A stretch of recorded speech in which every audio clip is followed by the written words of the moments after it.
We often assume that we are the ones observing ancient monuments. We study them, photograph them, measure their dimensions, calculate their angles, and scan their interiors, believing that through analysis we are gaining control over their story. Yet the reality may be entirely reversed. Perhaps these monuments have been watching us all along. Perhaps for thousands of years they have stood as silent observers while civilizations emerged, transformed, and disappeared beneath their gaze. The pyramids are not merely piles of stone that happen to survive the passage of time. They are presences that have endured every era of human history while remaining fundamentally unchanged. At dawn, before the desert awakens under the weight of heat, the Giza Plateau feels strangely subdued. The air is still, and the light settles gently on stone surfaces that do not reflect it back with brilliance. Instead, the stone seems to absorb the light, as if listening rather than revealing. In that moment, the plateau feels less like an archaeological site and more like a witness. A witness that does not testify, does not explain, and does not justify itself. For thousands of years people have stood here, lifted their eyes, asked questions, and walked away. The pyramids have remained. Humanity has examined these structures from every conceivable angle. Their dimensions have been measured with extreme precision. Their internal chambers have been mapped and scanned using advanced technologies. Modern instruments have been brought to bear on their stone surfaces in an attempt to extract answers. Yet despite this sustained scrutiny, the monuments resist interpretation. Their silence is not the result of damage or incompleteness. It is not the silence of decay.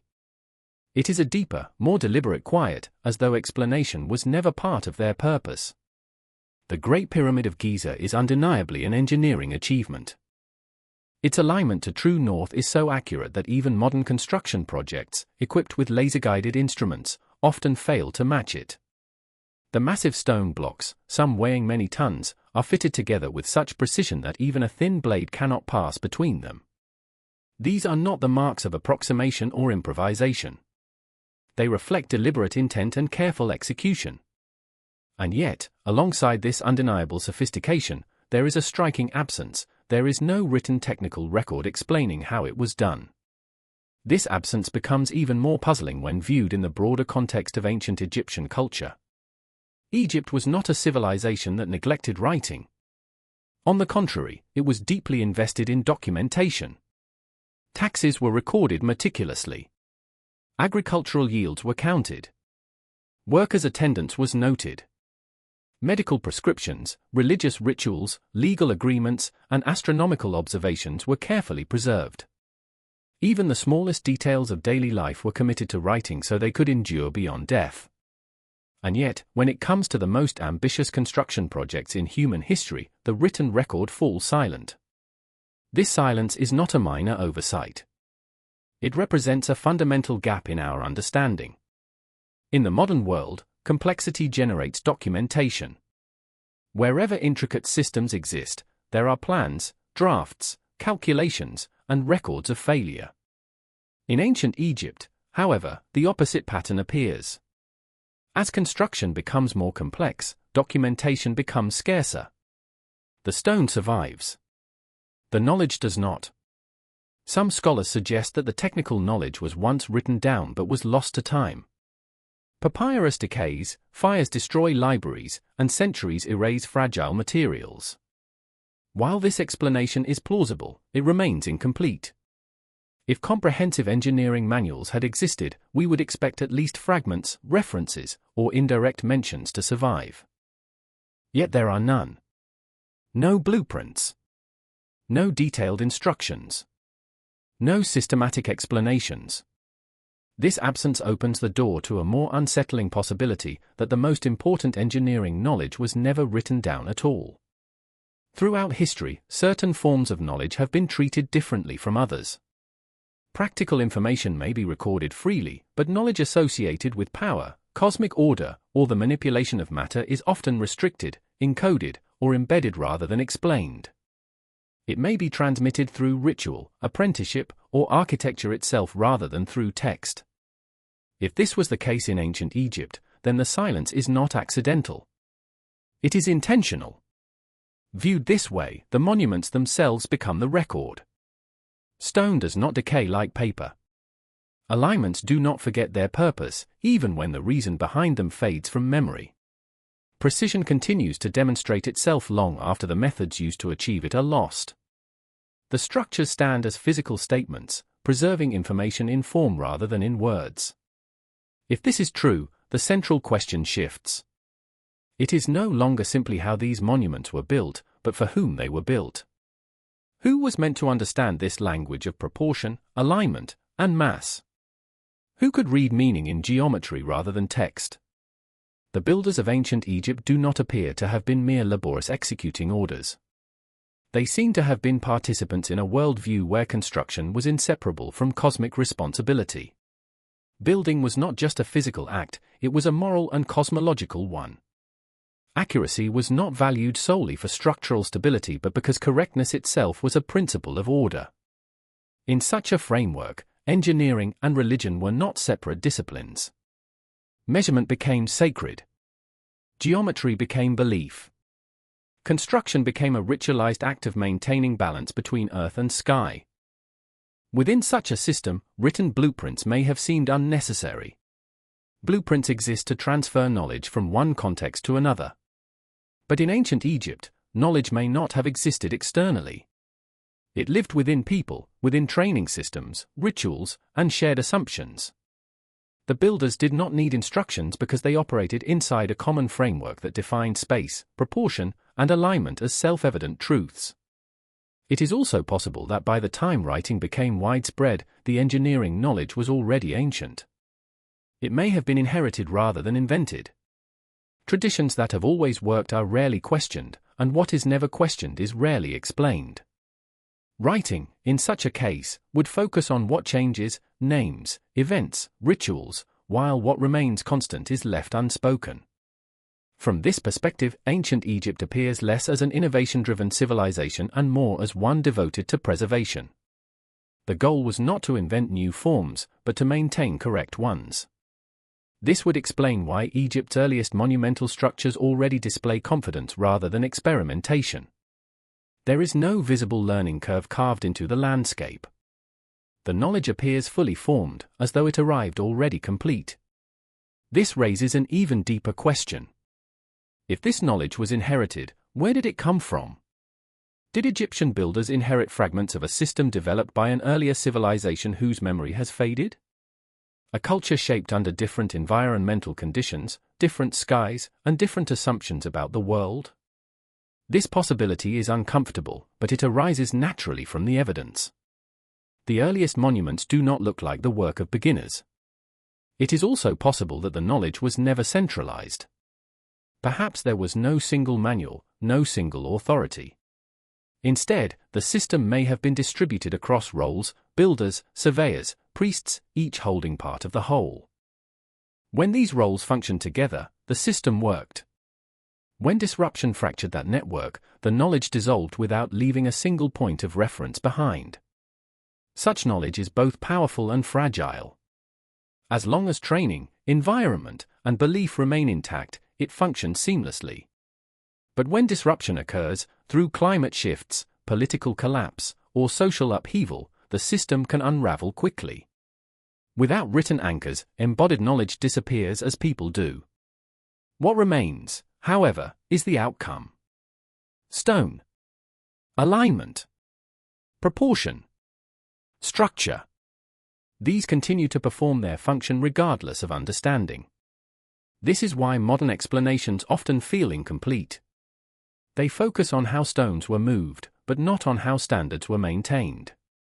They explain manpower and tools, but not measurement systems. And when the question of standards arises, silence returns.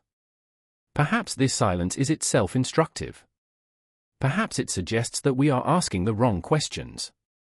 Instead of asking only how these structures were built, we might ask what kind of thinking made them inevitable.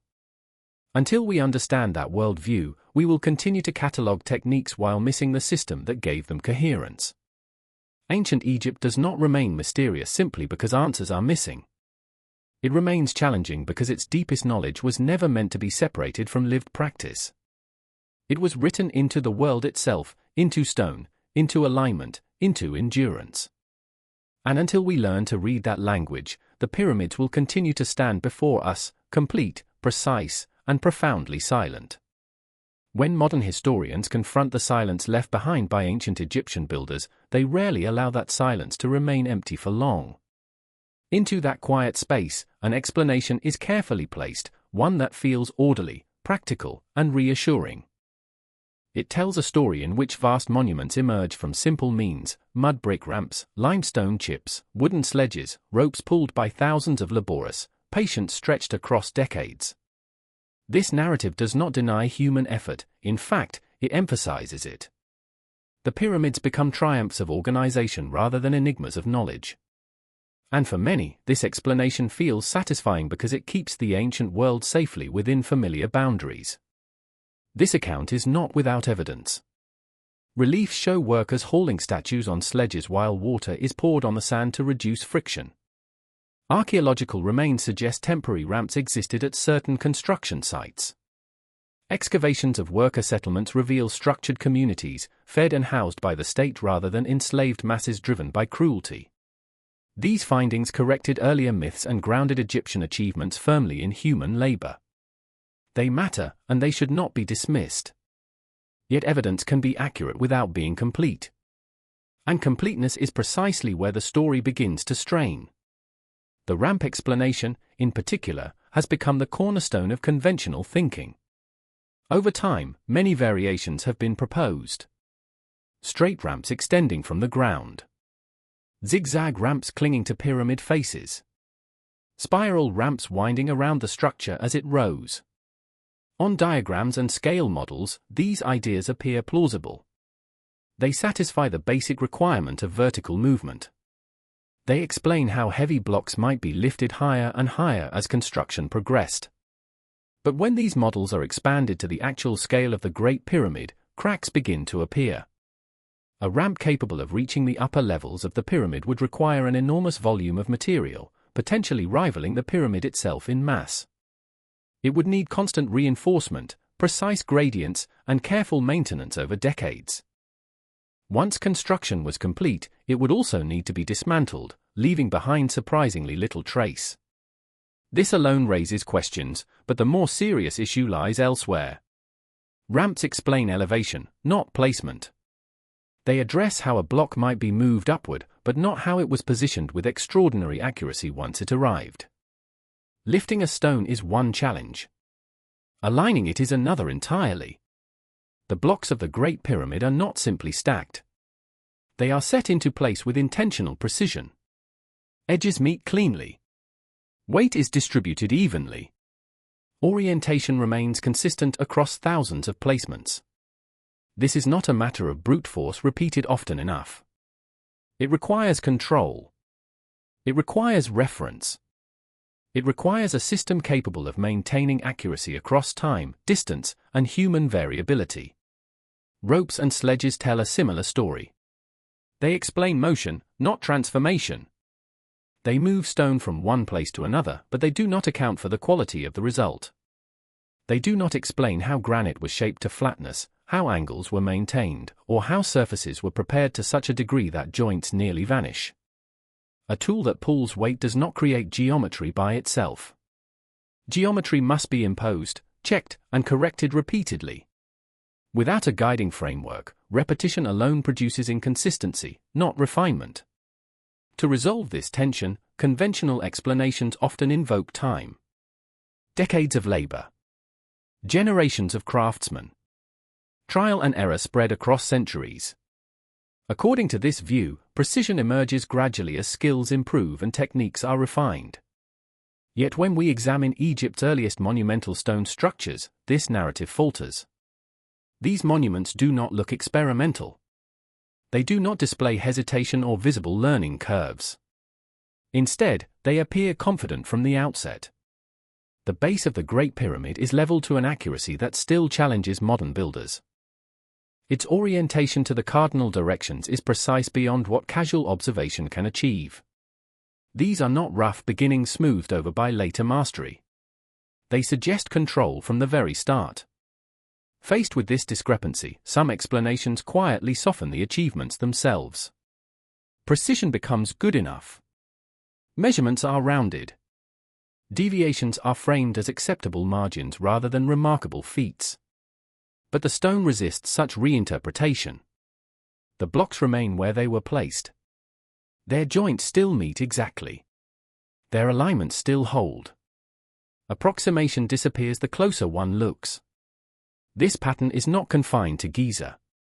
At Karnak, the axial alignments stretch across centuries of construction, maintaining coherence despite changes in rulers, styles, and political priorities.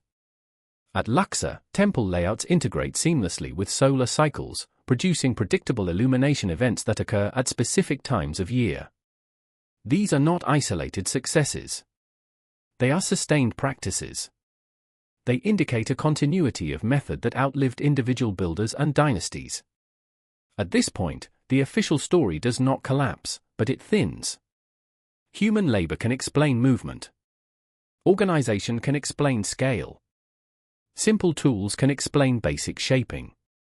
But none of these elements, alone or together, fully explain why the results consistently exceed the limitations of their supposed methods. The gap between cause and effect remains. What is often missing from the discussion is measurement itself, not the act of measuring, but the system behind it. Precision requires standards. Standards require reference points. Reference points require a method of transfer that does not degrade over distance or time. Ramps and ropes assume such a system already exists. They do not create it. When asked how ancient Egyptians achieved such accuracy, explanations tend to circle back on themselves. Skilled craftsmen. Careful planning. Experienced surveyors. Each answer implies another question. Skilled according to what standard? Planning based on which calculations? Surveying relative to which reference? Eventually, the narrative asks for trust. It asks us to believe that the missing methods once existed, even though the civilization that preserved nearly everything else left them undocumented. This request for trust feels increasingly strained when viewed against the physical evidence. Extraordinary results rarely emerge from ordinary processes repeated often enough. In most historical contexts, remarkable achievements are the products of remarkable frameworks of understanding. Frameworks that shape perception itself, not just technique. If such a framework existed in ancient Egypt, it has left its mark not in texts but in outcomes. This realization shifts the focus. The central question becomes less about how stones were lifted and more about how accuracy was sustained. Less about movement and more about placement. Less about tools and more about standards. And it is here, in the narrow margins and uncompromising alignments, that the official narrative grows quiet again. The silence returns, not as absence, but as pressure. Pressure to reconsider assumptions. Pressure to acknowledge that the past may not fit neatly into modern categories of primitive and advanced. Pressure to accept that ancient builders may have operated within a cognitive framework fundamentally different from our own. If Egyptian builders were not simply laborers following instructions, but participants in an integrated system that united astronomy, geometry, material behavior, and ritual practice, then precision would not be exceptional. It would be expected. In such a world, the mystery would not be how accuracy was achieved, but how such a system came into existence. And so the investigation turns away from ramps and ropes and toward something deeper. Toward the logic embedded in stone. Toward the quiet insistence of form. Because the stones do not argue. They do not speculate. They demonstrate. And what they demonstrate suggests that the story we tell ourselves about ancient engineering may still be missing its foundation. There comes a point in every serious investigation where an explanation that once felt sufficient begins to lose its weight. It does not collapse dramatically, nor is it exposed as entirely false. Instead, it thins. Its edges blur. It stretches to accommodate evidence it was never designed to explain. In the study of ancient Egyptian engineering, that moment arrives when we stop asking how heavy stones were moved and begin asking how accuracy was preserved. The base of the Great Pyramid is often described casually as level. The word sounds simple, almost unimpressive. But level, in this context, means something extraordinary. Across a foundation covering more than 13 acres, the surface deviates by only a few centimeters. Even with modern surveying instruments, achieving this degree of flatness over such a distance requires carefully established benchmarks, repeated verification, and sophisticated reference systems. It is not the product of chance, nor is it the inevitable outcome of persistence alone. One frequently proposed explanation involves water-filled trenches used as leveling tools. Water, after all, seeks its own level. The principle is sound. But a principle is not a system. How are these trenches aligned across such a vast area? How are reference points transferred from one section of the site to another? How was consistency maintained year after year as construction progressed?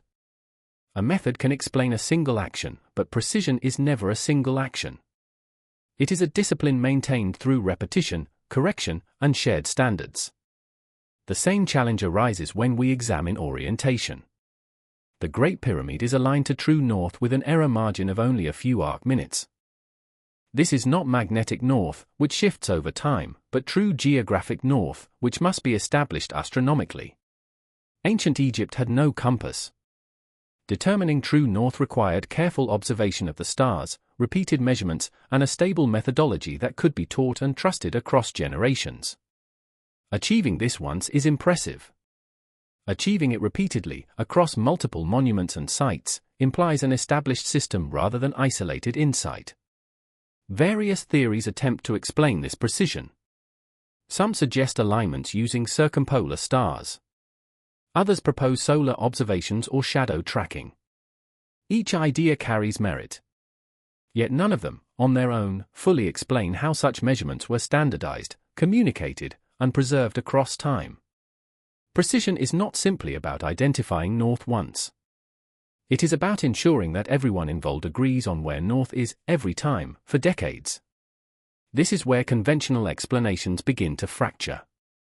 Not catastrophically, but persistently. Consider the joints between limestone blocks at Giza. They are not merely close-fitting, they are intentionally precise. The contact surfaces are flattened so evenly that weight is distributed uniformly, reducing stress and long-term settling. This is forward-thinking engineering. It anticipates how materials behave over time. Such refinement is unnecessary for a purely symbolic structure. It is necessary for one designed to endure. If we accept that simple tools were used, then the skill required to achieve this precision must have been extraordinary. But skill alone is not enough. Skill requires guidance. Guidance requires standards. Standards require reference. At some point, the question shifts from whether ancient Egyptians were capable to what kind of capability they possessed. The official narrative often treats each challenge in isolation. How were stones moved? How were angles set? How was leveling achieved? Each question receives a separate answer. But real engineering does not operate in fragments. It is integrative. Measurement, geometry, material behavior, and labor organization function together as a single system. What we see in Egypt is not a series of lucky solutions. It is coherence. The absence of visible trial and error strengthens this impression. In many technological traditions, early efforts are rough. Mistakes are visible. Techniques improve gradually. In Egypt's earliest monumental stonework, we see something different. Confidence rather than experimentation. Solutions appear mature from the beginning. The expected learning curve is missing. This absence is often dismissed as coincidence or attributed to lost evidence.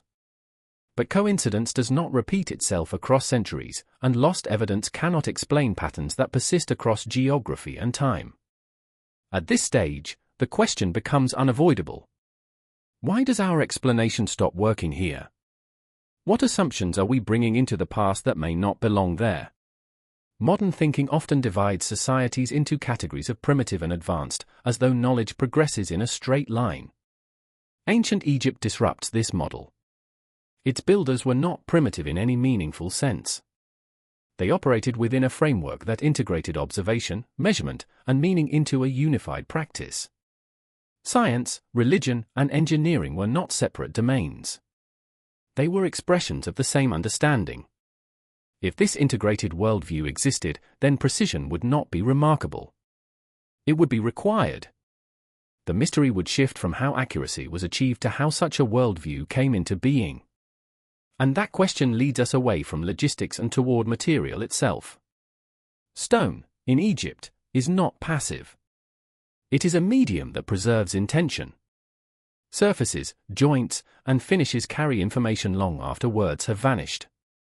When we examine these details closely, we encounter places where explanation does not merely thin, but fails outright.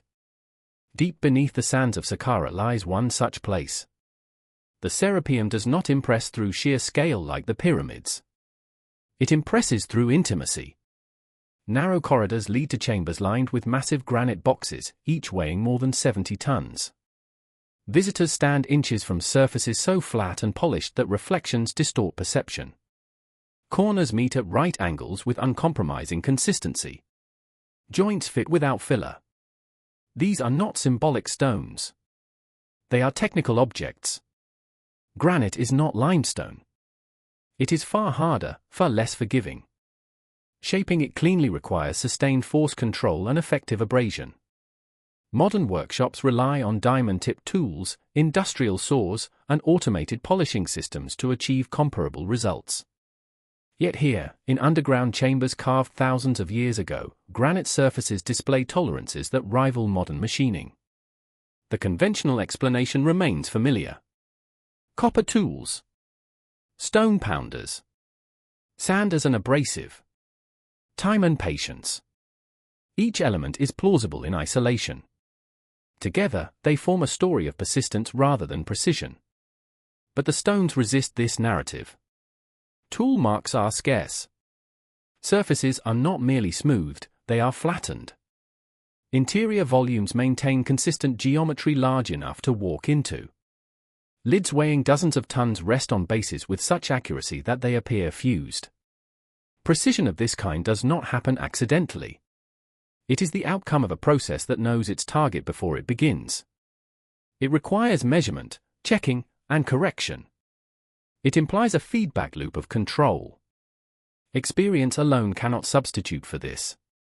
The human hand cannot reliably detect deviations at the level observed in these stones without assistance. The problem deepens when we consider placement. The underground corridors of the Serapeum are tight. Turning and positioning massive granite boxes within them would require careful planning, controlled movement, and exact positioning. Once again, transport is not the core issue. Final placement is. The boxes appear designed for their chambers. Dimensions match with minimal clearance. Lids align as though base and cover were intended to meet from the beginning. If these objects were purely symbolic, such precision would be unnecessary. If they were functional, their function remains unclear. They do not store grain. They do not house machinery. Their purpose is debated, but their craftsmanship is not. Whatever they were meant to do, they were meant to do it precisely. This brings us back to a recurring theme. In Egypt, precision appears where symbolism alone would suffice. Effort exceeds necessity. Accuracy persists where approximation would work. These are not random choices. They are signatures of a system that valued exactness for reasons no longer fully remembered.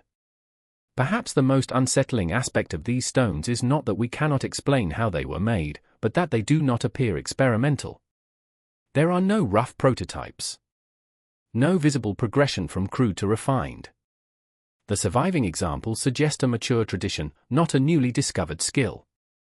If such a tradition existed, it left little trace in writing. It may have been transmitted through apprenticeship, ritual, or direct demonstration.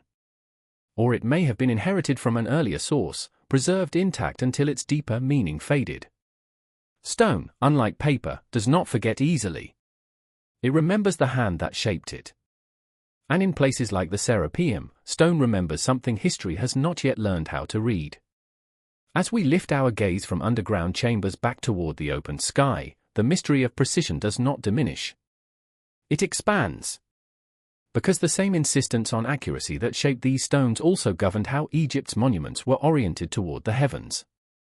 When architecture begins to look outward toward the stars, the question of lost knowledge takes on an entirely different scale. When the discussion shifts from stone to sky, the entire character of ancient Egyptian architecture changes.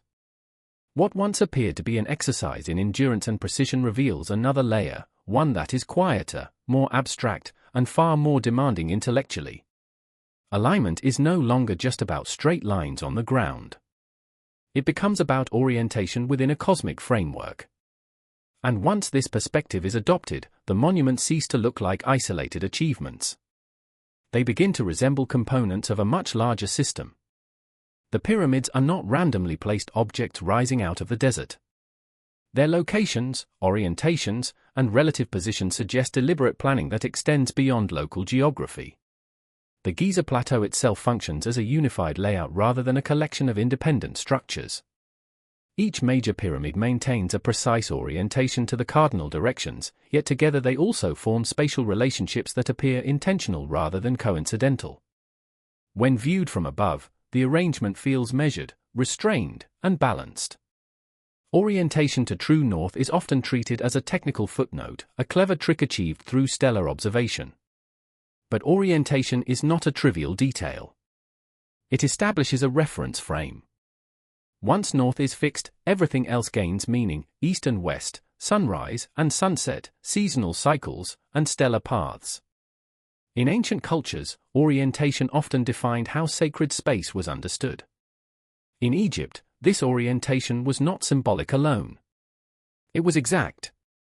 True north is invisible. It cannot be seen directly. It must be inferred from motion, specifically, from the apparent motion of stars. This immediately tells us something important. The builders of Egypt were not only observing the sky. They were observing it patiently, repeatedly, and with an expectation of consistency. Stellar alignment is not forgiving. Small errors compound quickly. To achieve reliable results, observations must be systematic, and interpretation must be disciplined. What complicates this further is repetition. The Great Pyramid is not an isolated example. Multiple pyramids across different dynasties share this same orientation accuracy. This suggests that the method used was not rediscovered each time but preserved. A single insight does not survive centuries without structure. Preservation implies training. Training implies a worldview in which celestial observation was foundational, not optional. Once the sky enters the picture, the idea that Egyptian engineering was purely practical becomes increasingly difficult to maintain. Practical needs do not require alignment to stars that never set. Burial does not demand cardinal perfection. Tombs could function without astronomical precision. And yet precision is everywhere. This brings us to a subtle but crucial shift. Perhaps these monuments were not designed primarily for the dead, but for continuity. Not for individual rulers, but for maintaining a relationship between earth and sky. In this sense, the pyramids may function less as tombs and more as anchors, fixed points that stabilize meaning across time. Ancient Egyptian cosmology placed great importance on cycles. The rising and setting of the sun. The annual flooding of the Nile. The predictable return of certain stars. Order, or ma'at, was not an abstract moral concept. It was a measurable condition of the universe. To maintain order was to ensure repetition without deviation. Architecture, in this context, becomes a tool for reinforcing cosmic regularity. If this is true, then precision is not optional. A small deviation from true north is not merely a technical flaw, it is a symbolic rupture. The structure would still stand, but it would stand incorrectly. Its relationship to the cosmos would be compromised. Accuracy, therefore, carries existential weight. This framework explains something that otherwise remains puzzling. Why do Egyptian monuments prioritize alignment even when it complicates construction? Why insist on true north when approximate orientation would suffice visually? The answer may be that appearance was never the goal. Correctness was. Correctness, in this sense, is not subjective. It is binary. A structure is either aligned or it is not. There is no aesthetic compromise. This kind of thinking does not emerge from trial and error engineering. It emerges from belief systems that treat measurement as truth rather than convenience. When we examine temples rather than pyramids, this pattern continues. Long axial corridors are aligned so that sunlight penetrates inner sanctuaries on specific days of the year. These events are predictable. They repeat.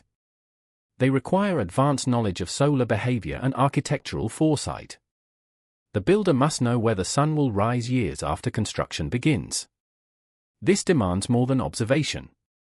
It demands models. Models imply abstraction. Abstraction implies mathematics. But not mathematics as we understand it today. Not equations written on paper. Rather, mathematics embedded in practice. Ratios preserved through tools. Angles maintained through ritualized procedures. Knowledge encoded in actions rather than symbols. This kind of mathematics does not announce itself. It leaves no formulas carved into walls. Instead, it leaves results that are consistent across scale. Small shrines and massive temples obey the same principles. Orientation remains stable. Proportion repeats. The system reveals itself through repetition, not explanation. This may explain why modern observers struggle to reconstruct the methods used. We search for missing texts, missing tools, missing machines. But what if the system was never externalized? What if it lived entirely within practice? In that case, nothing is missing. It simply ceased to be performed. Once performance stops, the knowledge disappears almost immediately. A written system can be rediscovered. An embodied system cannot. Without practitioners, it vanishes. All that remains are outcomes, structures whose logic must be inferred backward. This backward inference is inherently difficult. Modern engineering is analytical. We break systems into parts. We document. We explain. Ancient Egyptian engineering appears synthetic. It unified observation, belief, and action into a single continuous process. Attempting to isolate components may distort the whole. The stars themselves offer an intriguing clue. Certain pyramids and shafts appear aligned not merely to cardinal points but to specific stellar targets, stars associated with eternity, renewal, and stability in Egyptian mythology. These alignments are not decorative. They are directional. They imply intention. To align a shaft to a star that moves slowly across the sky requires timing. It requires knowledge of precession or, at the very least, long-term observation across generations. Even without formal theory, patterns would need to be recognized and trusted. Trust implies institutional continuity. This continuity is visible in stone but absent in text. A paradox that challenges modern assumptions. We tend to believe that knowledge progresses by being written down. Egypt suggests an alternative, knowledge preserved through unbroken tradition rather than documentation. If this is the case, then the collapse of such a system would be sudden. Once continuity is broken, the knowledge does not degrade gradually. It disappears. Later builders may imitate forms without understanding principles. Precision may decline while symbolism remains. This pattern appears in later periods, where monumental ambition persists but technical refinement subtly erodes. The sky does not change quickly. Stars move slowly. Alignments drift only over centuries. This makes celestial reference systems both powerful and fragile. Powerful because they provide stable frameworks. Fragile because once lost, they cannot be reconstructed without long observation. No single lifetime is enough. This may be why the earliest monuments remain the most perplexing. They represent a moment when the system was fully intact. Later generations inherited results but not necessarily understanding. They preserved shapes while losing methods. If this interpretation is even partially correct, then ancient Egyptian architecture cannot be fully understood through excavation alone. It must be understood through reconstruction of worldview. A worldview in which building was not separate from observing the sky, and measurement was not separate from meaning. The pyramids, then, are not messages waiting to be decoded. They are coordinates. Fixed points within a cosmological map that has faded from human memory. They do not speak because they were never meant to. They functioned. And in functioning, they fulfilled their purpose. As attention shifts more deeply into the sky, another layer of complexity emerges, one that is easy to overlook because it operates on timescales far longer than human lives. The stars do not remain fixed forever. Their positions change slowly due to a phenomenon known today as axial precession. Over thousands of years, the apparent position of the celestial pole drifts, causing different stars to assume the role of North Star. This movement is subtle, almost imperceptible within a single lifetime, yet profound over centuries. Any civilization that relies on stellar reference points must either adapt to this change or lose accuracy over time. What makes ancient Egyptian alignments so compelling is that they appear to remain coherent across periods when precession would have altered stellar positions. This does not mean the Egyptians possessed modern astrophysical theory. It does suggest, however, that they observed long-term patterns and adjusted their practices accordingly. Such adjustment requires institutional memory. Knowledge must be preserved not merely as belief, but as procedure. This introduces an uncomfortable possibility for modern historians. If Egyptian builders adjusted alignments over generations, then their knowledge was not static. It was responsive. Yet that responsiveness left almost no trace in writing. The only place it survives is in stone, encoded in orientation differences so slight they are easy to dismiss unless actively sought. Some researchers have proposed that certain pyramids were aligned using pairs of circumpolar stars whose relative positions could define true north with high accuracy at specific historical moments. As precession shifted those stars, the method would require recalibration. If this theory holds, it implies that builders were aware of long-term celestial drift, even if they did not conceptualize it abstractly. Awareness does not require equations. It requires patience, tradition, and trust in inherited observation. Patience of this kind is rare. It cannot be improvised. It must be cultivated across generations. A system that depends on such observation cannot be rebuilt once lost. It can only be maintained through continuity. This may explain why Egyptian civilization appears so conservative in its forms. Innovation would introduce instability into a system whose reliability depended on repetition. This conservatism has often been misinterpreted as stagnation. But stability should not be confused with simplicity. Maintaining a system that works across centuries requires discipline. It requires resistance to unnecessary change. In this sense, Egyptian architecture may reflect not technological limitation, but strategic restraint. The sky also introduces scale. Earthbound measurements can be corrected quickly. Celestial measurements unfold slowly. Errors reveal themselves over decades rather than days. This means feedback is delayed. To trust such a system, one must believe that predecessors were correct. Doubt becomes dangerous. If every generation re-evaluates the framework, coherence dissolves. This reliance on inherited certainty may explain why Egyptian knowledge appears opaque to us. We expect justification. We look for explanations. But within a tradition-based system, justification is not required. Authority comes from continuity. The system works because it has always worked. The cost of such a system becomes apparent when continuity breaks. Political upheaval, economic strain, or environmental change can interrupt training and ritual. Once the chain is broken, the knowledge cannot be easily reconstructed. The sky continues its slow motion, indifferent to human interruption. Without long observation records, reference points are lost. This may help explain why later cultures, even those living among Egyptian monuments, did not reproduce the same precision. They inherited forms without frameworks. They could copy shapes but not alignments. Symbolism survived. Method did not. This pattern is visible not only in Egypt but across ancient civilizations.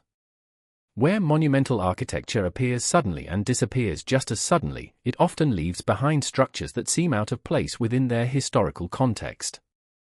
We describe these as anomalies. But anomalies may simply be remnants of systems that collapse too quickly to leave textual explanation. Returning to Egypt, the pyramids' relationship to the sky may be less about worship and more about synchronization. They synchronize earthbound human activity with cosmic cycles. In doing so, they anchor time itself. A structure aligned to the stars does not belong entirely to the moment of its construction. It belongs to a continuum. This idea reframes the function of monuments entirely. Instead of messages sent forward in time, they become stabilizers, tools for maintaining order in a universe perceived as cyclical but fragile. In such a worldview, architecture is not expressive. It is corrective. This also explains why so much effort was invested in accuracy invisible to the casual observer. Most people cannot detect minute alignment errors. But the cosmos can. Or at least, that is how the system would be understood within such a belief framework. Accuracy is not for human eyes. It is for cosmic consistency. When modern observers attempt to separate religion from engineering in Egypt, they impose a distinction that may not have existed. Celestial alignment was not symbolic decoration added after construction. It was foundational. It determined orientation, layout, and proportion from the beginning. Engineering served cosmology, not the other way around. If this is the case, then the disappearance of technical texts becomes less mysterious. The most important knowledge was not how to move stones, but how to situate structures within a cosmic order. Such knowledge does not lend itself easily to writing. It must be experienced, practiced, and demonstrated. The builders were not merely technicians. They were custodians of balance. Their work ensured that human activity remained synchronized with larger cycles. When their system functioned, society remained stable. When it failed, instability followed. Architecture, in this sense, was preventative rather than commemorative. This perspective also alters how we interpret failure. There are few visible failed pyramids. Few abandoned projects showing catastrophic error. This suggests that mistakes were avoided rather than corrected. Prevention requires foresight. Foresight requires understanding. Understanding, once lost, leaves only shells. Later generations may imitate forms out of reverence, tradition, or political legitimacy. But imitation without comprehension gradually degrades precision. The form survives. The system dissolves. By the time Greek historians encountered Egypt, much of this knowledge may already have been gone. What they recorded were rituals, myths, and visible customs. The deeper operational logic had already faded into silence. The monuments remained, but their language was no longer spoken. This silence has echoed into the modern era. We stand before structures aligned to stars we no longer associate with meaning, built using standards we cannot fully reconstruct, serving purposes that defy simple explanation. Our instinct is to reduce them to tombs, symbols, or displays of power. These interpretations may contain elements of truth, but they may also miss the central function. Perhaps the pyramids were never meant to explain themselves. Perhaps explanation was irrelevant. What mattered was performance. As long as the structure stood aligned, order persisted. When alignment ceased to be understood, explanation became necessary, and too late. This brings us to a final realization. Ancient Egyptian architecture does not challenge us because it is mysterious. It challenges us because it reveals the limits of our assumptions about knowledge itself. We assume that what matters is written down. Egypt suggests that what matters most may never have been written at all. Stone remembers what words forget. Alignment preserves what belief alone cannot. And when a civilization entrusts its deepest knowledge to practice rather than text, it achieves extraordinary results and risks extraordinary loss. The sky continues to move. The stars shift. The monuments remain. Between them lies a gap not of evidence, but of understanding. And until that gap is approached not as a puzzle to be solved, but as a system to be reimagined, the true scope of ancient Egyptian knowledge will remain just beyond reach. At some point, the focus must shift away from monuments themselves and toward the people who conceived them. Not as individuals whose names can be carved into stone, but as participants in a system of thinking so deeply embedded that it left almost no trace of personal authorship. Ancient Egyptian architecture does not celebrate architects. It does not elevate engineers as heroes. It presents itself as inevitable, as though the structures emerged not from human ambition but from necessity. This absence of personal attribution is not accidental.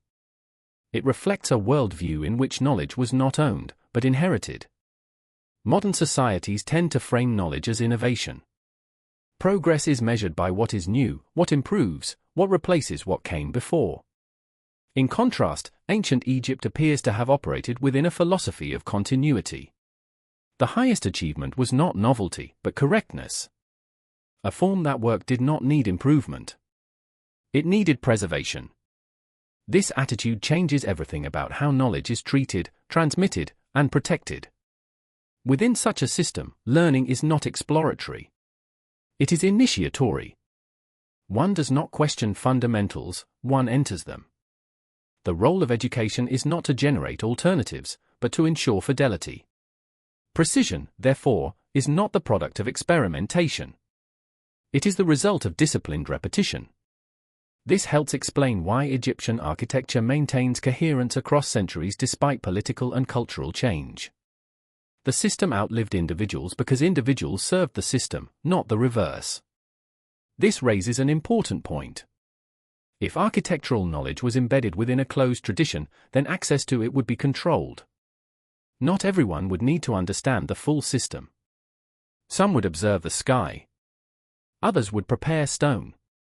Others would maintain measurements. Together, they would form a network of specialized roles that collectively produced outcomes no single person fully controlled. Such systems are resilient as long as coordination remains intact. They are also vulnerable to disruption. This model stands in contrast to the modern image of ancient construction driven by centralized authority issuing detailed instructions. Instead of top-down planning, Egyptian architecture may reflect lateral coherence. Each participant understood their role deeply, even if they did not understand the whole. The whole emerged from coordination rather than command. If this is the case, then the disappearance of written technical manuals becomes less surprising. Manuals are necessary when tasks must be transferred across unfamiliar contexts. But in a stable tradition, where training is continuous and roles are inherited, instruction can remain oral, demonstrative, and ritualized. Knowledge becomes embodied rather than abstract. Embodied knowledge leaves few traces when it disappears. Once practice ends, there is nothing left to read. The body forgets. The hands forget. Only the results endure. This may be why we find ourselves staring at finished monuments with no clear understanding of how they were achieved. We are missing the performers, not the plans. This also helps explain why Egyptian monuments often appear over-engineered.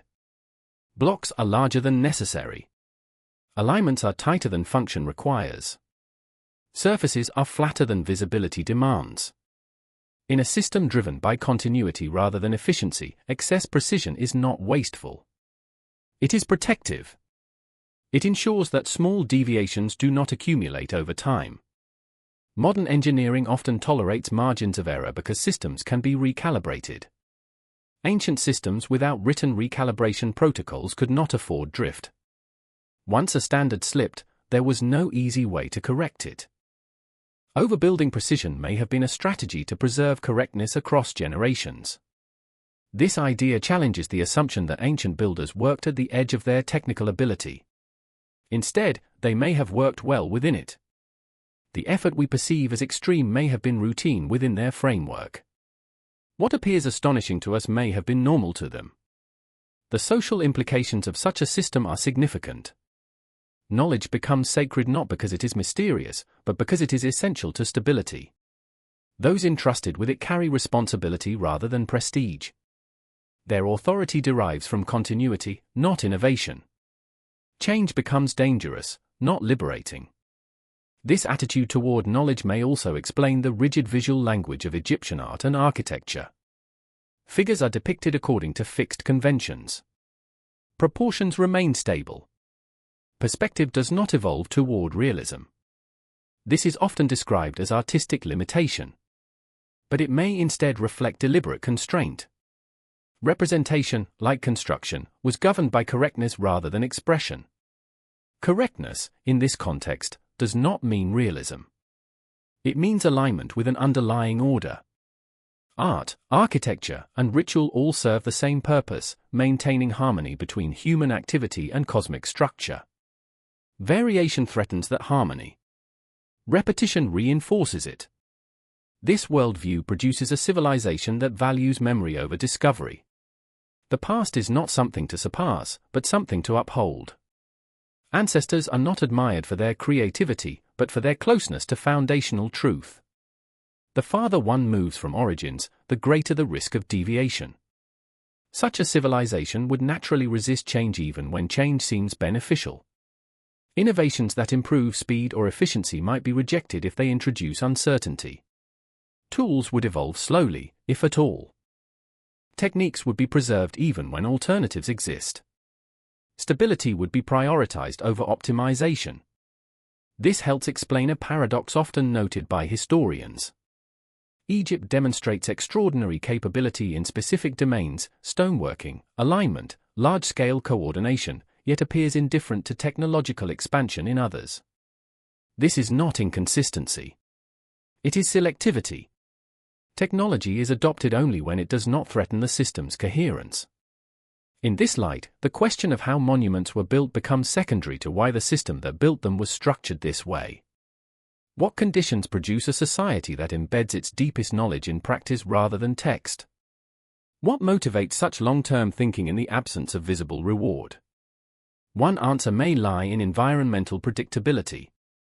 The Nile floods reliably. Seasons repeat. The sky follows cycles that can be observed and trusted. In such an environment, continuity is rewarded. Stability works. Innovation offers limited advantage. Over time, this reinforces a worldview in which preservation feels natural. But environmental predictability alone cannot explain the level of abstraction involved. Geometry, alignment, and proportion require conceptual frameworks. They require seeing patterns where none are obvious. They require trust in invisible reference points. This suggests that Egyptian knowledge was not merely practical, but philosophical. Philosophy, however, was not debated. It was enacted. Truth was not argued. It was maintained. When truth is enacted rather than discussed, it does not leave records of disagreement. It leaves records of performance. Architecture becomes philosophy in stone. This may explain why later observers struggled to extract meaning from Egyptian monuments. Greek thinkers sought explanations. Egyptian priests offered rituals. The language of performance did not translate easily into the language of discourse. Meaning was not hidden, it was simply not articulated in the expected form. When a system collapses, its logic often becomes invisible even to its descendants. They inherit symbols without understanding operations. Forms become decorative. Rituals become hollow. Precision fades. The monuments remain, but their function shifts from active to commemorative. By the time we encounter ancient Egypt through archaeology, we are not seeing a living system. We are seeing a fossilized one. Fossils preserve shape but not motion. Without motion, interpretation becomes guesswork. This realization reframes the modern obsession with missing tools and lost machines. Perhaps nothing mechanical is missing. Perhaps what is missing is the discipline of continuity itself. A way of thinking that cannot be reconstructed from fragments because it required unbroken practice. The pyramids, temples, and stone chambers are therefore not riddles waiting for clever solutions. They are outcomes of a worldview fundamentally incompatible with modern assumptions about progress, individuality, and documentation.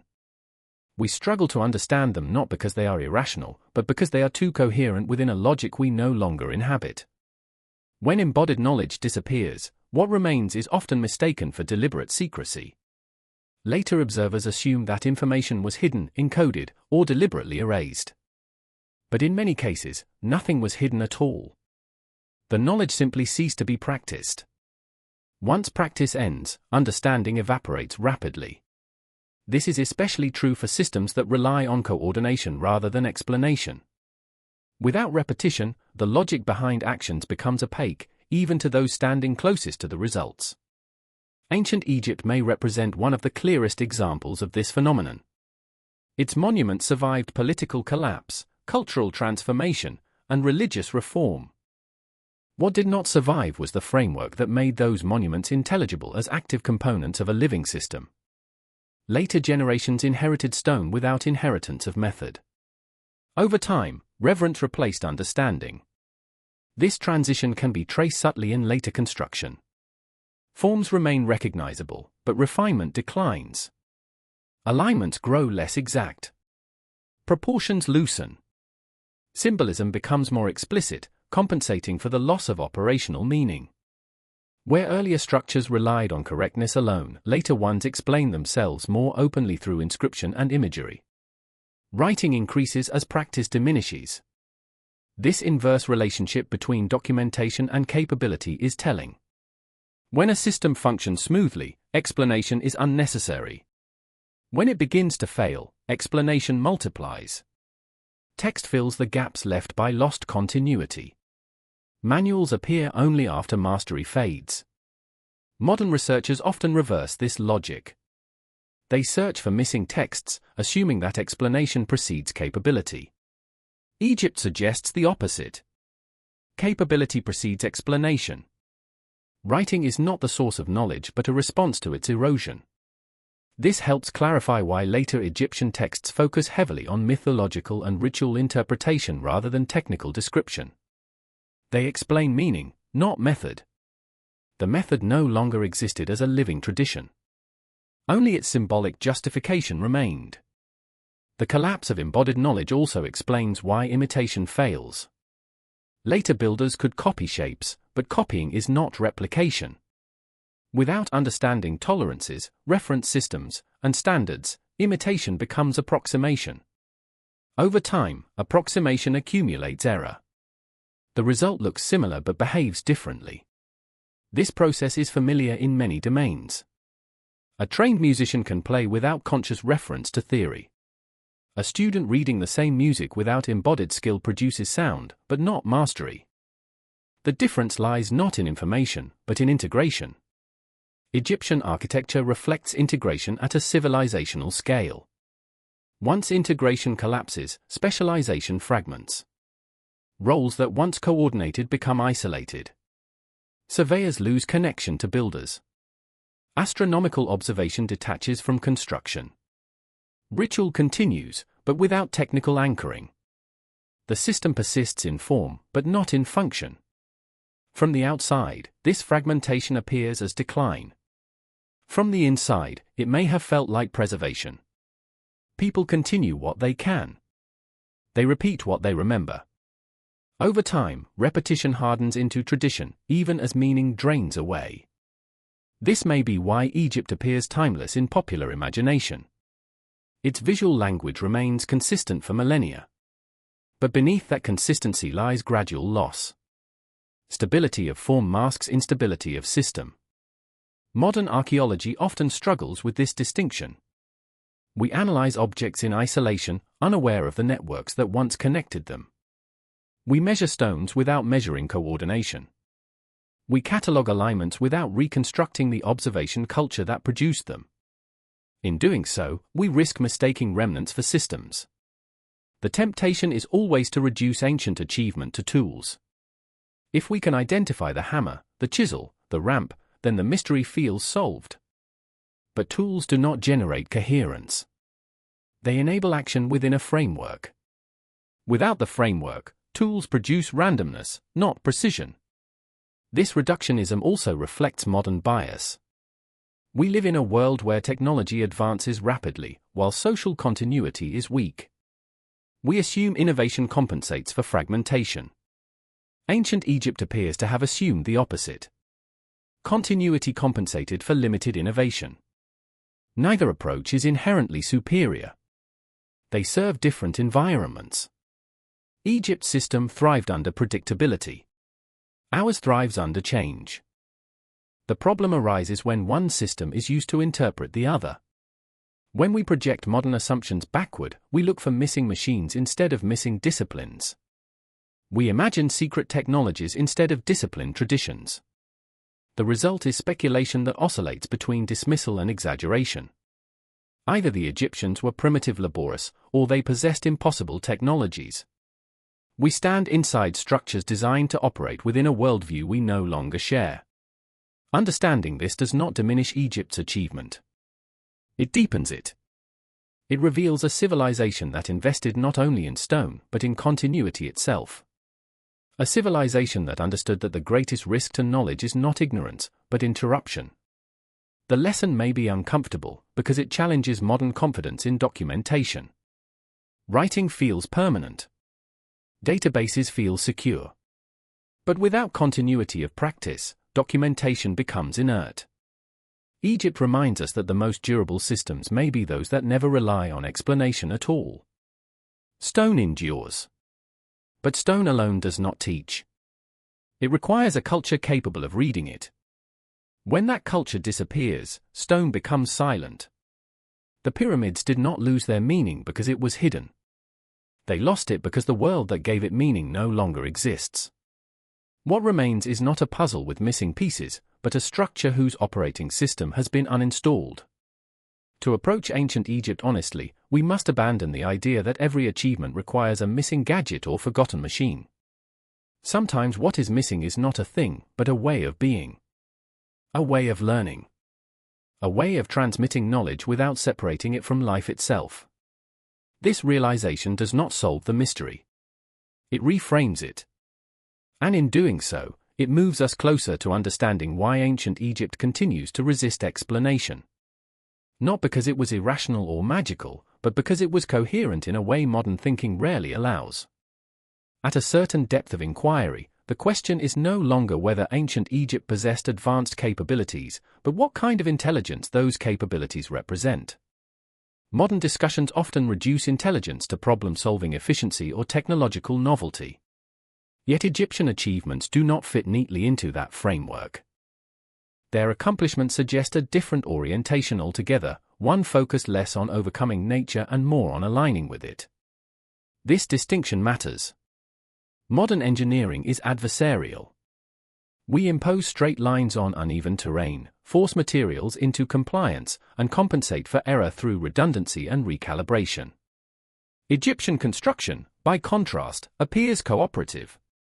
Structures respond to landscape rather than dominate it. Orientation follows celestial patterns rather than convenience. Materials are used according to their long-term behavior, not just immediate utility. This cooperative intelligence is subtle. It does not announce itself through invention. It reveals itself through restraint. The builders of Egypt did not seek to maximize output or minimize effort. They sought to minimize deviation. Their success is measured not by speed, but by endurance. Endurance, in this context, is not accidental. It is engineered. Stones are not merely stacked, they are seated. Weight is not merely supported, it is distributed. Stress is not merely tolerated, it is anticipated. These are not intuitive outcomes of brute labor. They reflect understanding of how structures behave over centuries, not just during construction. This long-term orientation reshapes how we interpret Egyptian priorities.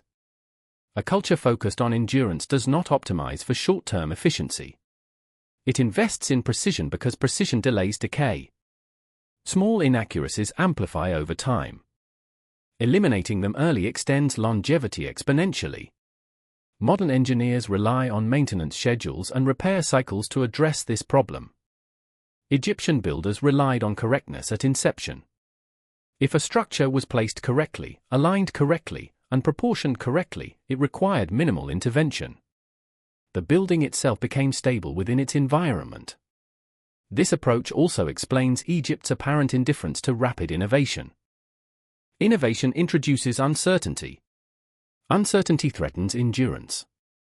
A system that has proven reliable across generations becomes authoritative. Replacing it would require not just improvement, but certainty of improvement across centuries, an impossible standard. This mindset reframes Egyptian conservatism not as intellectual stagnation, but as risk management. The greater the timescale, the higher the cost of error. When success depends on alignment with slow, predictable cycles, solar, stellar, geological, change becomes the greatest threat. The intelligence at work here is therefore not analytical in the modern sense. It is ecological. It understands relationships rather than mechanisms. It prioritizes harmony over control. This does not make it less sophisticated. It makes it differently sophisticated. Such intelligence is difficult to recognize because it leaves few discrete artifacts. It does not generate machines that can be disassembled and studied. It generates systems that only make sense when viewed as wholes. When those systems collapse, their logic disappears with them. This may explain why modern reconstructions often feel hollow. We rebuild ramps, recreate tools, simulate labor forces. These reconstructions address mechanics, not intelligence. They explain motion, not intention. They replicate effort, not understanding. The difference becomes clear when we consider scale. Moving a single stone with sledges is straightforward. Coordinating thousands of placements across decades without drift is not. The latter requires a stable cognitive framework shared across generations. Tools cannot provide that. Culture can. Culture, however, cannot be excavated easily. It does not fossilize cleanly. It leaves traces only where it intersects with material outcomes. In Egypt, those outcomes are monumental. But monumentality itself can be misleading. It draws attention to mass rather than subtlety. The subtlety lies in proportion. Egyptian monuments often follow ratios that recur across different sites and scales. These ratios are not decorative.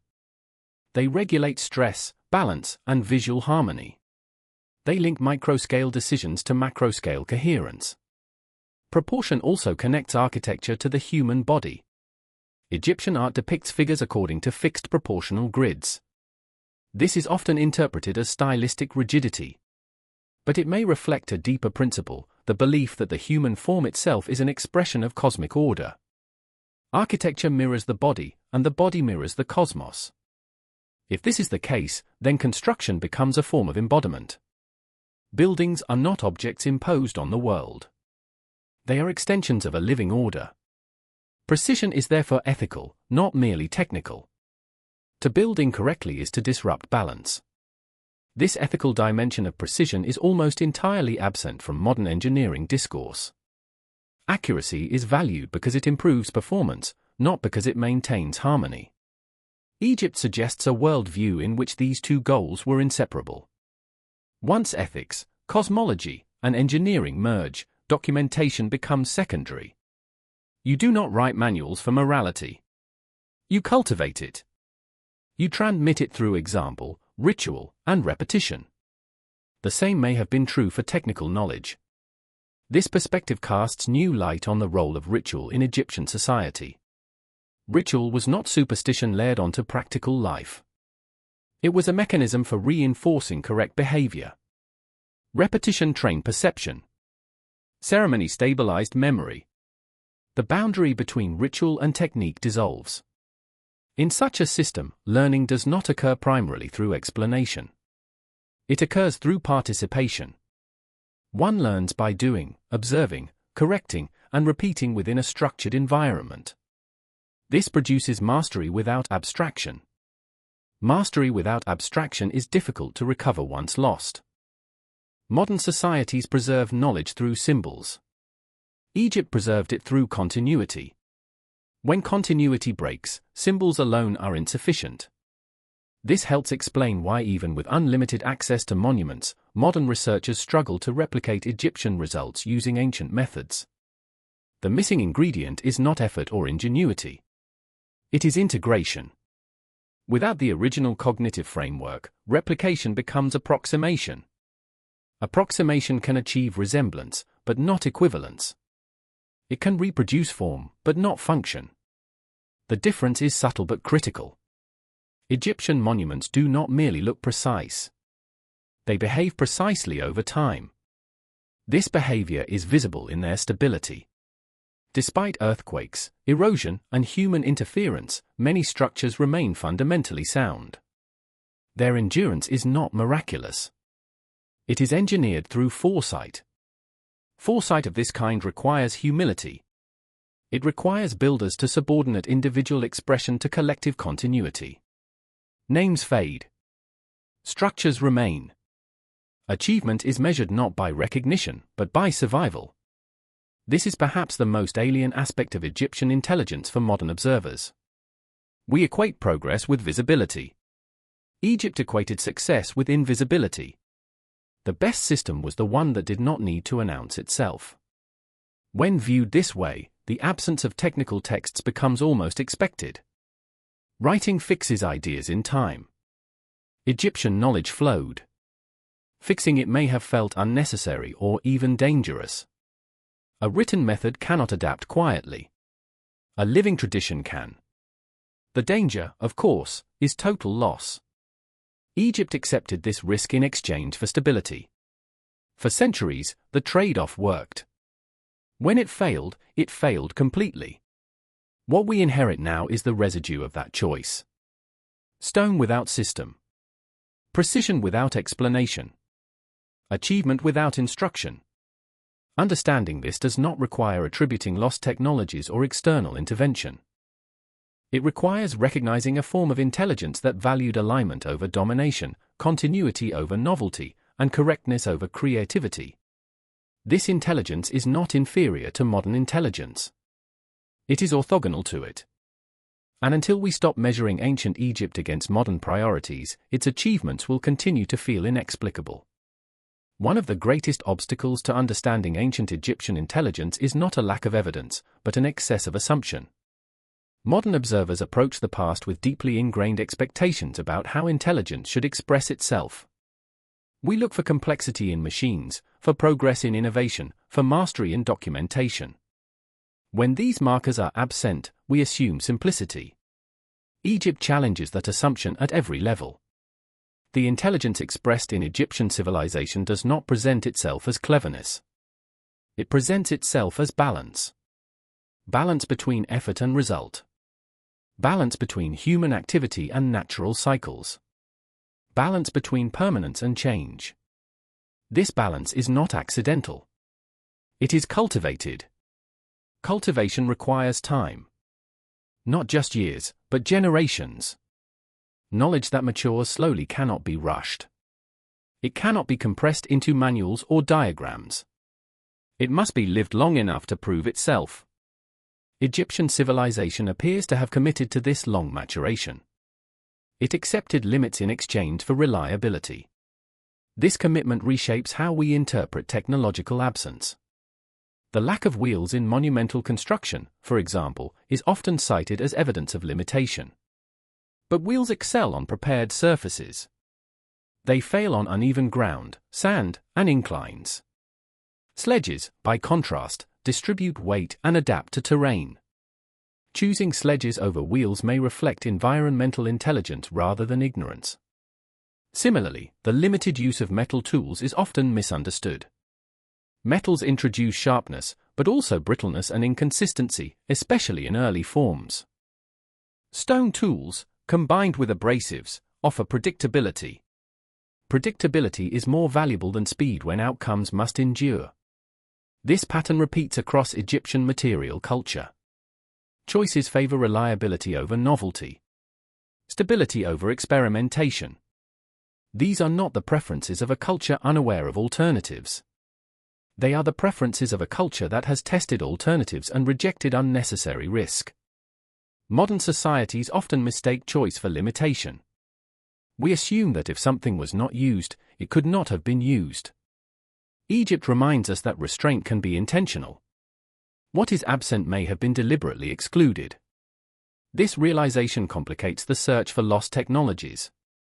The desire to uncover hidden machines or forgotten devices reflects modern bias toward technological determinism. We assume that advanced results require advanced tools. Egypt suggests that advanced results can also emerge from advanced coordination. Coordination, however, is difficult to measure archaeologically. It leaves no single artifact. It leaves patterns. Patterns across time. Patterns across space. Patterns in proportion, alignment, and repetition. These patterns are easy to overlook because they do not announce themselves. When we isolate monuments, we lose the pattern. When we view Egypt as a network of sites rather than a collection of objects, coherence emerges. Pyramids, temples, causeways, and settlements align not only physically but conceptually. They reflect shared assumptions about space, orientation, and order. This coherence implies communication. Not just between individuals, but between generations. Knowledge must have been transmitted with remarkable fidelity. This fidelity cannot be maintained through instruction alone. It requires immersion. New participants must grow into the system rather than learn it abstractly. Such immersion blurs the boundary between education and identity. To know the system is to be part of it. This makes loss catastrophic. When identity fragments, knowledge collapses. Modern education separates information from being. You learn something, but it does not define you. Egyptian education may have been inseparable from social role. To be a builder was not merely to possess skills. It was to embody responsibility for cosmic order. This ethical burden transforms work into obligation. Precision is not optional because error has consequences beyond failure. Error disrupts balance. This worldview enforces discipline more effectively than coercion. Discipline of this kind cannot be imposed externally.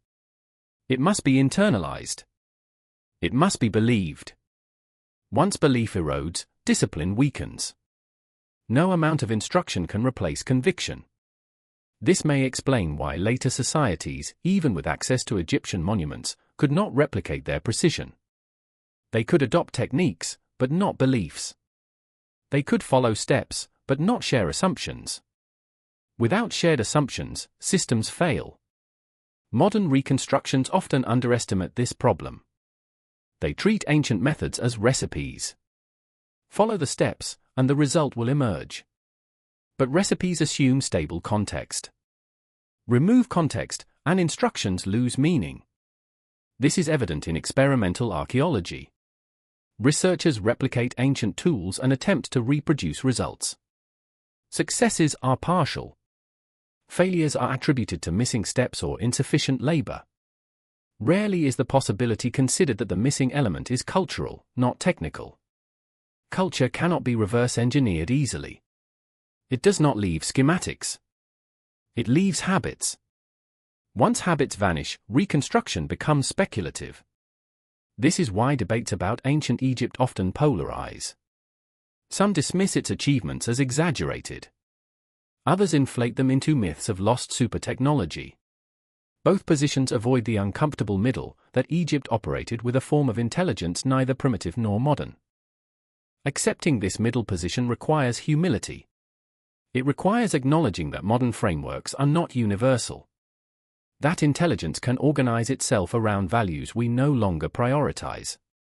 That endurance can be a greater achievement than innovation. This humility is difficult because it destabilizes modern confidence.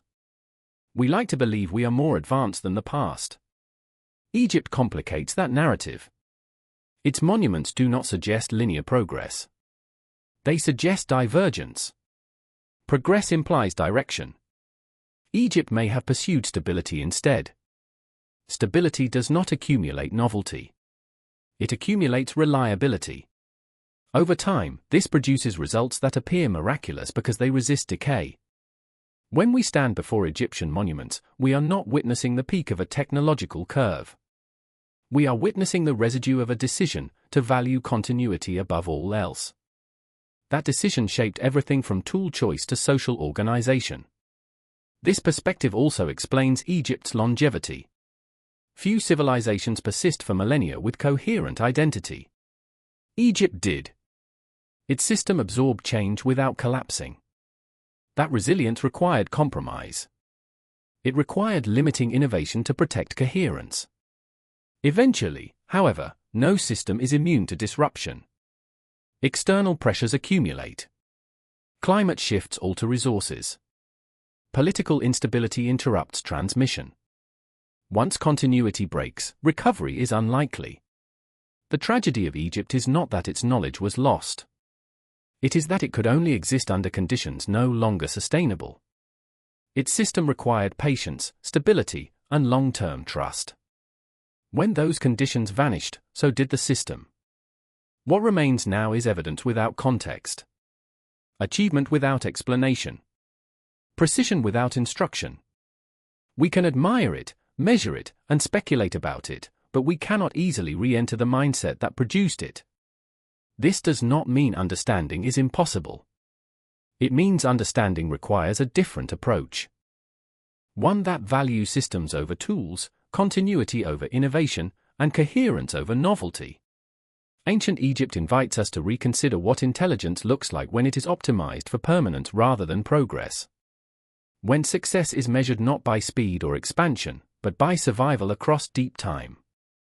This invitation is uncomfortable because it asks us to question modern priorities. We build quickly. We document extensively. We innovate constantly. And yet our structures decay rapidly. Our systems fragment. Our knowledge becomes obsolete. Egypt built slowly. Documented sparingly. Innovated cautiously. And its monuments endure. This contrast is not an argument for regression. It is a reminder that intelligence expresses itself differently depending on what a civilization values. Egypt valued alignment. We value acceleration. Neither approach is wrong.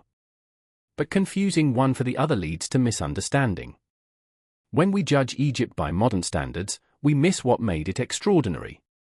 Part 5, therefore, is not about uncovering lost secrets. It is about recognizing a lost orientation toward knowledge itself. An orientation that prioritized coherence over creativity and endurance over discovery. Until we can see Egyptian achievements on their own terms, they will continue to feel enigmatic. Not because they are unknowable, but because they reflect a way of thinking we have largely abandoned. At the end of this inquiry, what remains is not a solved puzzle but a transformed perspective. Ancient Egypt does not yield its meaning easily because it does not conform to the assumptions we bring with us. We arrive expecting explanations, manuals, diagrams, and progressive innovation. Instead, we encounter silence, repetition, and endurance. What initially appears as absence gradually reveals itself as intention. The greatest mistake modern observers make is assuming that knowledge must always announce itself. That intelligence must leave behind instructions. That mastery must generate commentary. Ancient Egypt challenges these assumptions by demonstrating a civilization whose most sophisticated achievements were never separated from lived practice. Knowledge was not archived. It was enacted. This distinction changes everything. If knowledge exists primarily as performance rather than information, then its disappearance leaves no missing pages, only missing people. No forgotten machines, only forgotten disciplines. No secret texts, only broken continuity. This explains why the monuments feel simultaneously complete and inaccessible. They are complete because they fulfilled their purpose. They are inaccessible because that purpose was embedded in a system that no longer exists. We stand before results without processes, outcomes without operations. The pyramids do not ask to be decoded. They do not invite interpretation. They simply remain. Their silence is not evasive. It is structural. They were never designed to explain themselves to future observers. They were designed to function within a worldview that assumed continuity, not interpretation. This realization removes the need for extraordinary explanations. We do not need lost super technologies, external intervention, or hidden machines to account for Egyptian achievement. What we need is to acknowledge a form of intelligence that prioritized integration over invention, stability over novelty, and endurance over expansion. Such intelligence is difficult to recognize because it contradicts modern values. We celebrate disruption. Egypt resisted it. We reward innovation. Egypt rewarded fidelity. We measure success by acceleration. Egypt measured success by alignment. This does not make Egypt superior or modernity inferior. It makes them incomparable. Each system is optimized for different conditions. Egypt flourished in a world where predictability could be trusted. Modern civilization operates in a world defined by rapid change. Each produces different forms of intelligence. The tragedy lies in misunderstanding. When modern observers project their expectations onto Egypt, they either diminish its achievements or inflate them into fantasy. Both responses miss the essential truth: Egypt was neither primitive nor magical. It was coherent. Coherence is harder to see than complexity. Complexity draws attention to itself. Coherence disappears into smooth functioning. When a system works perfectly, it feels inevitable. Egypt's monuments feel inevitable. That inevitability is mistaken for simplicity. But inevitability is the mark of mastery. It means that countless variables have been resolved quietly, without visible struggle. It means that decisions have been absorbed into tradition so completely that they no longer appear as decisions at all. This is why Egypt appears timeless. Not because it failed to change, but because it changed so slowly and deliberately that change itself became invisible. Time passed, but the system absorbed it rather than reacting to it. The cost of this approach was fragility at the point of rupture. When continuity finally broke, it broke completely. There was no archive to recover, no manual to rediscover. The system collapsed not gradually, but absolutely. What followed was imitation without understanding. This is the stage at which history encounters Egypt. We arrive after the collapse. We mistake residue for intent. We confuse symbols for systems. We attempt to reconstruct from fragments what once existed as a seamless whole. Archaeology excels at fragments. It struggles with wholes. Yet Egypt demands holistic thinking. Its architecture, art, astronomy, and social organization cannot be separated without distortion. Each only makes sense in relation to the others. This is why debates about Egyptian construction never end. Each explanation captures a fragment of truth but fails to integrate it into a coherent system. Ramps explain movement. Tools explain shaping. Labor explains scale. None explain persistence. Persistence is the real achievement. Not building once, but building correctly and repeatedly across centuries. Not achieving alignment, but preserving alignment. Not expressing meaning, but stabilizing it. When viewed this way, the pyramids are not monuments to death. They are monuments to continuity. They assert that order can be maintained. That alignment can outlast individuals. That correctness can survive time. This assertion is profoundly different from modern monumental thinking. Modern monuments commemorate events, victories, or identities. Egyptian monuments maintain conditions. They do not remember. They regulate. This regulatory function explains their restraint. Excess decoration would distract. Excess explanation would confuse. Silence ensures stability. The monuments speak only through what they do, not what they say. Understanding this requires a shift in how we approach the past. Instead of asking, "How did they do it?" we might ask, "What kind of world made this way of doing inevitable?" That question does not seek technique. It seeks orientation. Orientation toward time. Orientation toward nature. Orientation toward continuity. Egypt was oriented toward deep time. It built for a future it assumed would resemble its past. That assumption allowed it to invest in permanence. Modern civilization, oriented toward rapid transformation, builds for obsolescence. Our structures assume replacement. Egypt's structures assumed succession. Neither approach is inherently wrong. But when we judge one by the standards of the other, misunderstanding follows. The lesson of ancient Egypt is not technological. It is epistemological. It teaches us that knowledge can exist without explanation, intelligence without innovation, and mastery without commentary. Stone, aligned correctly, needs no explanation. It stands. It endures. It performs. What we face now is not the challenge of decoding Egypt, but the challenge of recognizing the limits of our own assumptions. The monuments are not silent because they are empty. They are silent because they belong to a language we no longer speak. When all assumptions are set aside, ancient Egypt begins to look less like a mystery to be solved and more like a mirror held up to modern thought. What unsettles us is not what we do not know about Egypt, but what Egypt reveals about how narrowly we define knowledge. We are uncomfortable with the idea that a civilization could achieve extraordinary results without leaving behind explanations we recognize. Yet discomfort is not evidence of impossibility. It is evidence of difference. The modern world equates understanding with articulation. If something cannot be explained step by step, we doubt its legitimacy. Ancient Egypt demonstrates a different relationship between knowing and explaining. Knowing, in that context, was not something one possessed intellectually. It was something one participated in. Understanding was not abstract. It was enacted daily through correct action. This distinction explains why Egyptian achievements feel simultaneously obvious and unreachable. The stones are there. The alignments are measurable. The proportions are visible. Nothing is hidden. And yet nothing is explained. The system assumed that explanation was unnecessary because participation was continuous. Meaning lived in practice, not description.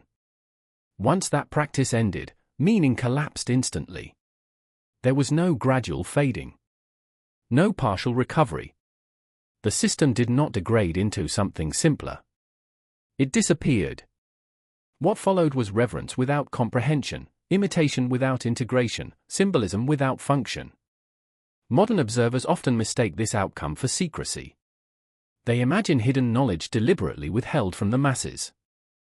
But secrecy implies intention to conceal. What Egypt lost was not concealed, it was interrupted. The distinction matters. Concealed knowledge leaves traces. Interrupted knowledge does not. This is why attempts to uncover the secret of the pyramids always fail. There is no single secret. There is no missing technique that suddenly unlocks everything. There is only a missing way of organizing life around correctness rather than novelty. Once we accept this, the monuments stop demanding answers and start offering lessons. Not lessons about stone or stars, but about how civilizations choose to preserve knowledge. Egypt placed its trust in continuity. Modern civilization places its trust in storage. Both strategies have strengths. Both have weaknesses. Egypt's strategy produced astonishing endurance but collapsed catastrophically when continuity failed. Modern strategy produces rapid expansion but suffers from fragmentation and obsolescence. We gain breadth. We lose coherence. The Egyptian choice now appears neither naive nor mystical. It was a rational response to a world perceived as stable, cyclical, and predictable. In such a world, investing in permanence makes sense. In a world of constant disruption, flexibility becomes more valuable. Understanding Egypt, therefore, requires resisting the temptation to judge it by modern standards. It also requires resisting the opposite temptation to elevate it into something supernatural. Egypt was human. Its intelligence was human. But it was human intelligence shaped by values radically different from our own. Those values prioritized harmony over dominance, balance over control, and time over speed. Precision was not pursued for efficiency. It was pursued for alignment. Alignment was not symbolic. It was functional within a worldview that understood order as something actively maintained. Once that worldview faded, the monuments remained as shells of a living system. They became objects rather than processes. History encountered them in their afterlife, not in their prime. This temporal displacement is the source of much confusion. We are separated from Egypt not only by time, but by orientation. We live downstream of ideas that Egypt never adopted. We cannot simply reverse engineer our way back. The temptation to do so will remain strong. It is comforting to believe that missing tools or forgotten machines can bridge the gap. Machines feel recoverable. Worldviews do not. Accepting that something irretrievable has been lost is more difficult than imagining it hidden. But loss does not diminish achievement. It clarifies it. The fact that Egypt's system cannot be easily reconstructed is not evidence of weakness. It is evidence of depth. Systems built entirely on continuity do not leave spare parts behind. What Egypt ultimately offers is not a blueprint, but a contrast. It shows that intelligence can be organized around values other than progress. That mastery can exist without constant innovation. That stability can be an achievement in itself. In a world increasingly defined by acceleration, this lesson is unsettling. We build faster than we understand. We document more than we integrate. We innovate more than we preserve. Our monuments rarely outlast their relevance. Egypt's monuments outlasted relevance because relevance was never their goal. They were not built to impress the future. They were built to maintain the present. That present no longer exists. But the stones remain as evidence that another way of organizing knowledge once did. Perhaps the final irony is this: the pyramids do not challenge us because they are enigmatic. They challenge us because they are consistent. Their logic does not break down. Our assumptions do.